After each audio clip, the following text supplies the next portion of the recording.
Imagine waking up to find your mother has vanished into thin air. No note, no final words, no phone call, not a single trace left behind.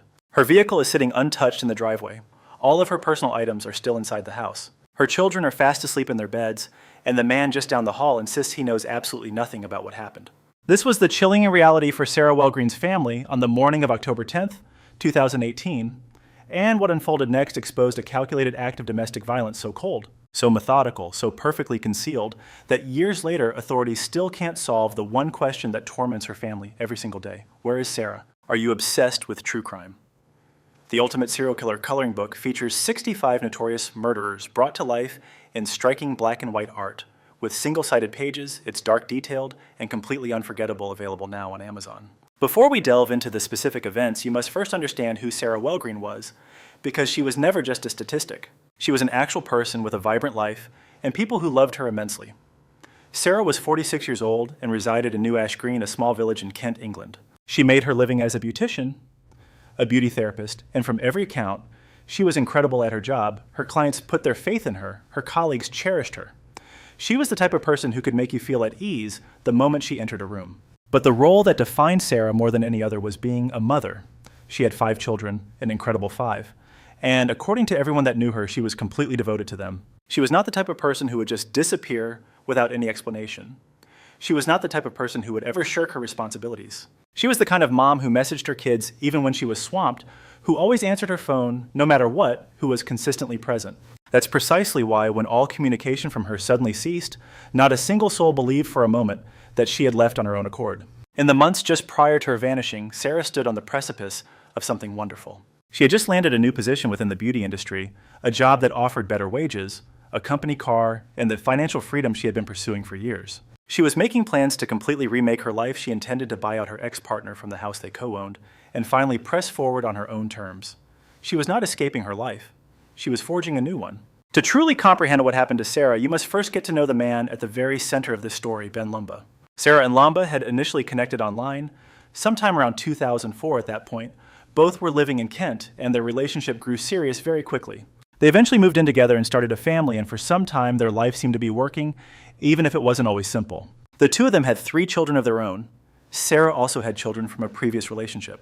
Lumba made a living driving a taxi. He was intimately familiar with the roads of Kent, at all hours a detail that would later prove to be of immense significance. By 2014, the romantic aspect of Sarah and Lumba's relationship was completely gone. But here is where things get truly complicated. They kept on living together under the same roof in the same house. The reasons for this were purely practical: the children, their finances, and most critically, the house itself. The property located in Baz's Shaw, New Ash Green was jointly owned. Trying to separate legally, financially, and physically was no easy task. So they continued on, 2 people who were no longer a couple, sharing a residence, raising children together, and stuck in a life neither of them wanted anymore. As you might suspect, an arrangement of that nature rarely remains peaceful. Forever friends and family would later describe the home environment as becoming increasingly hostile. Arguments erupted, resentment festered, and at the heart of the escalating conflict was one single highly charged issue. The house Sarah had reached a decision she was going to buy Lumba completely out of the property. She finally had the ability to do so, the new job, the higher pay, the financial stability she had worked so hard to achieve. If she followed through with this plan, Lumba would lose the home. He would lose his financial security. He would lose all his control over the household. For most people, a loss like that is merely a difficult life change, but for others it is a trigger. In the days leading up to October 9th, 2018, Sarah Wellgreen gave no indication of fear or anxiety. She was actually excited. Her friends would later confirm to investigators that she spoke about her new career with genuine passion. She spoke about her future plans. She spoke about what was to come. She was truly looking forward to her next chapter. On Tuesday, October 9th, Sarah spent the day communicating normally with the people she cared about. She sent a text to one of her sons. She talked on the phone with a friend and chatted about her new job, her plans for the house, and the new life she was just about to start. There was nothing in her tone of voice, nothing in her messages to suggest that anything was wrong. That evening, she was in her home in New Ash Green. Her children were in the house. Lumba was in the house. And at some point during the night, after her final texts were sent, after the home became silent, after everyone should have been asleep, something terrible happened. Something from which Sarah would never come back. On the morning of October 10th, Sarah Wellgreen didn't report for work, which on its own was a major red flag.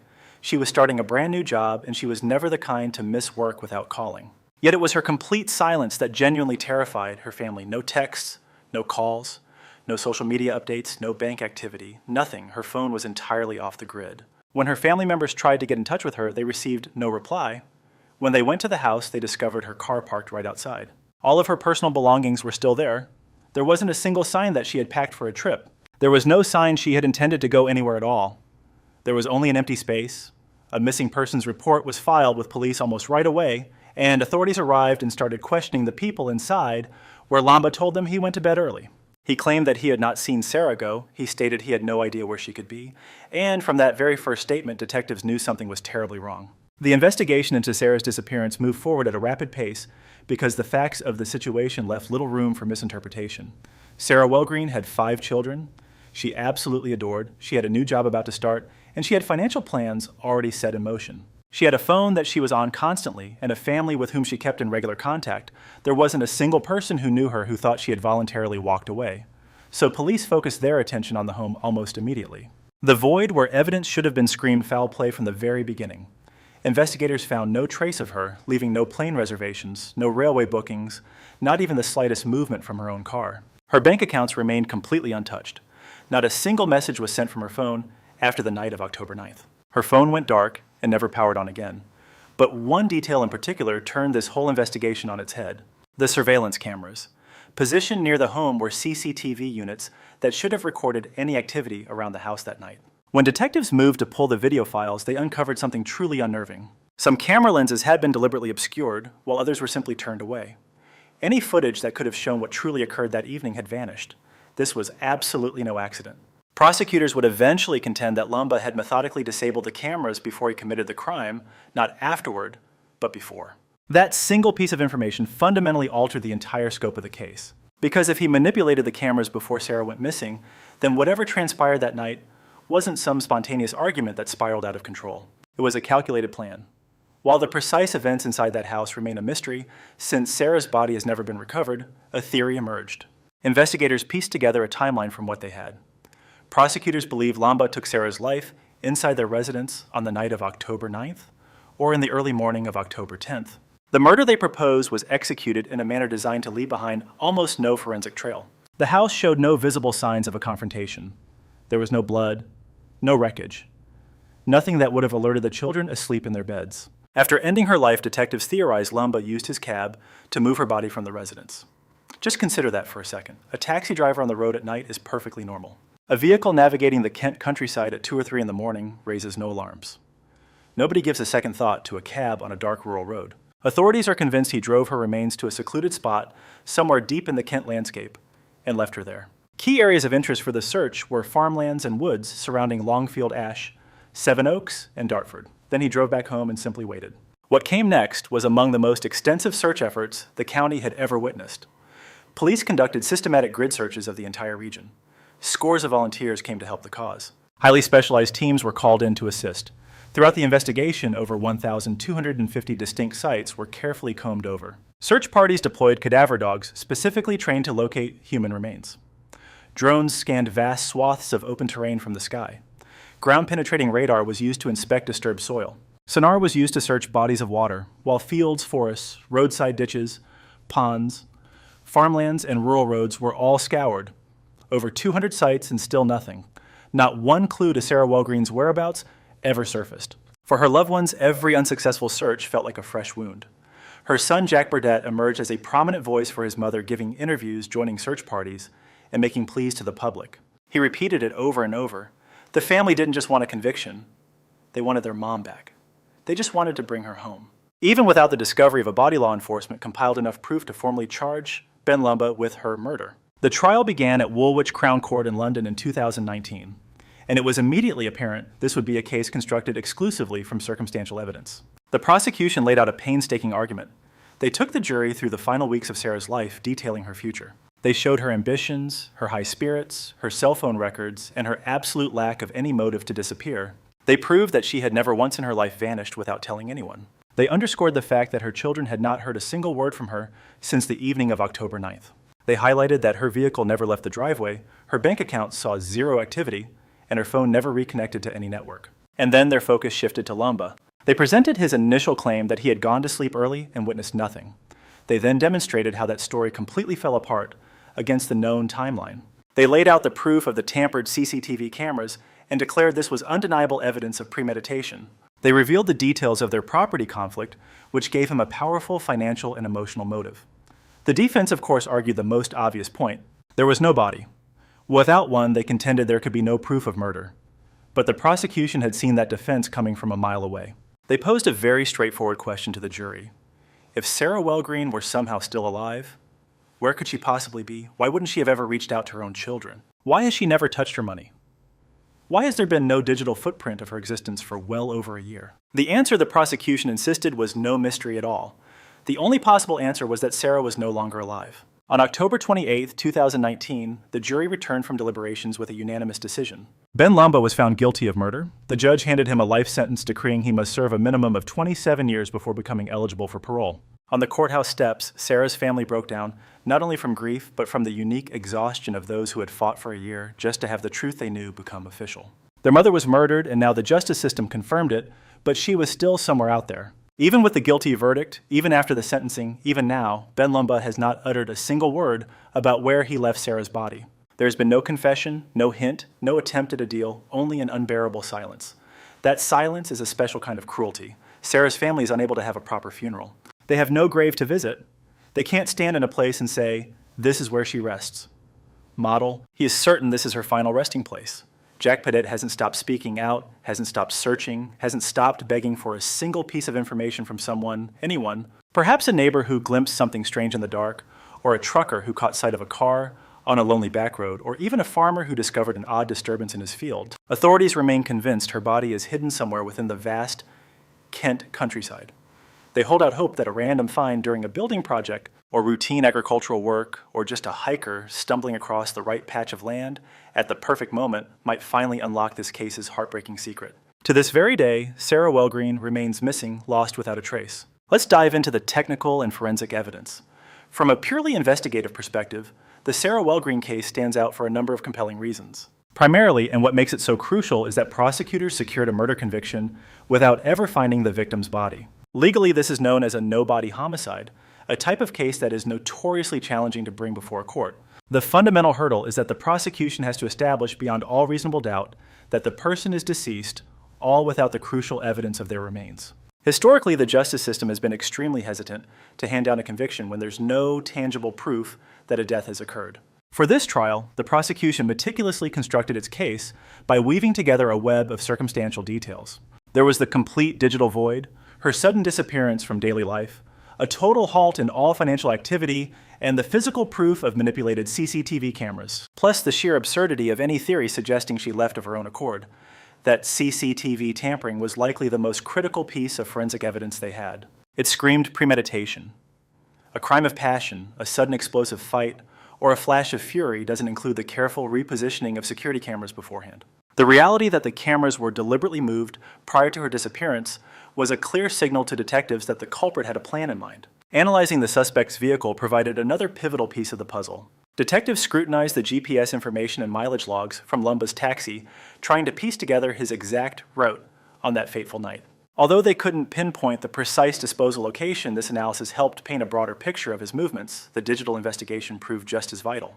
The exact moment Sarah's phone went dark, cutting off all calls, texts, and data transmissions, gave investigators a very tight time frame for her estimated time of death. Finally, you have the unbelievable scope of the search effort, covering more than 1,250 locations, with cadaver dogs, drones, sonar, and ground-penetrating radar, which highlighted not only the meticulous nature of the police work, but also the immense difficulty of finding remains in Kent's sprawling, rugged terrain. Now for the psychological profile. From a psychological standpoint, this case falls into a classic pattern that experts identify as an intimate partner. Homicide fueled by a profound loss of control.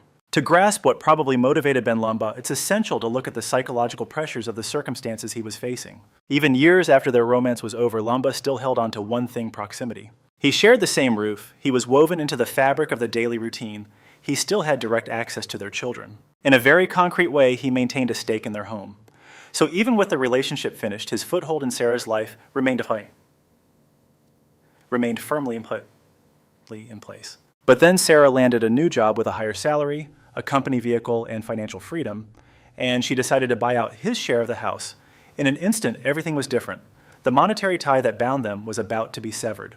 Their living situation was on the verge of ending, his entire standing his role within that family unit. His daily contact with the children, his claim to that shared space, was all about to vanish. For someone with a controlling personality, this kind of change isn't just a simple life event.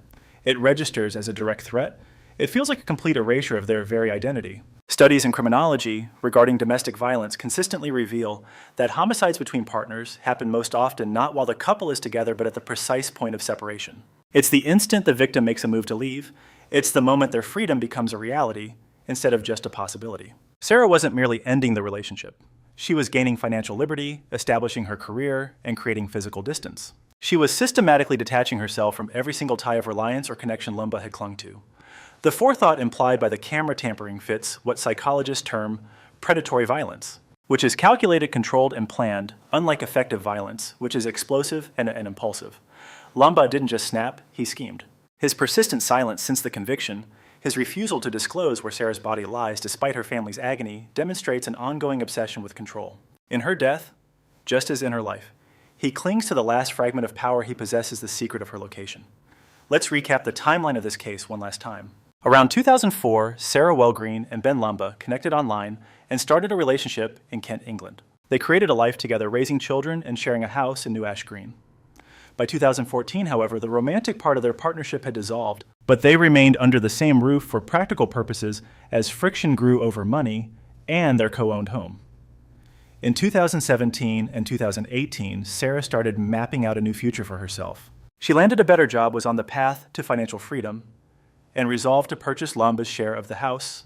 On October 9, 2018, Sarah went about her day messaging friends and family as usual. She seemed hopeful, energized, and ready for what was next.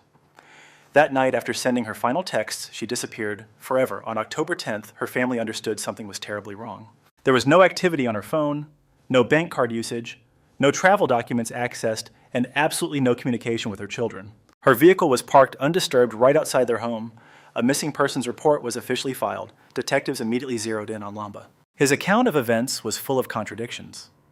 Security cameras close to the house showed clear signs of being manipulated. Authorities started to suspect the crime was meticulously planned. Model. A sweeping investigation combed through over 1,250 spots across the vast Kent countryside. Yet not a single trace was discovered leading to Lumba's murder charge in 2019 and his subsequent trial at Woolwich Crown Court. His conviction came on October 28, 2019, guilty of murder with a sentence of life behind bars and at least 27 years to serve. And to this very moment, Ben Lakamba has refused to disclose the one secret he holds: the location of Sarah's body. Her family persists in their desperate search. Her son Jack has become her tireless advocate because somewhere in the English countryside of Kent, Sarah Wellgreen lies waiting. Should you have any knowledge, no matter how small, investigators in Kent are still pleading for tips. The window for justice isn't closed because it is never too late to give a family the peace of bringing a mother home. If her story touched you, please pass it on, but not just for clicks. Do it because Sarah Wellgreen's memory must be honored, and because someone somewhere could watch this and finally break their silence. Please consider subscribing for new cases every week, and until then, look after yourselves and stay vigilant. From the content above, one powerful lesson emerges: the value of awareness, responsibility, and compassion in shaping a better life, not only for ourselves, but for those around us. In today's fast-moving world, it's easy to overlook the small choices we make every day. Yet those choices define who we become. When we act with care, think before we speak, and consider the impact of our actions, we create a ripple effect that reaches far beyond our immediate surroundings. True strength is not just about success or achievement. It lies in understanding empathy and the courage to do what is right, even when it is difficult. Education is not only about knowledge, it is about shaping character. It teaches us to question, to reflect, and to grow. When we learn to respect others, protect what is valuable, and stand up for meaningful causes, we become part of something greater than ourselves. Every individual has the power to inspire change. A kind word, a thoughtful action, or a responsible decision can make a difference. The future is not something we wait for. It is something we build one conscious choice at a time.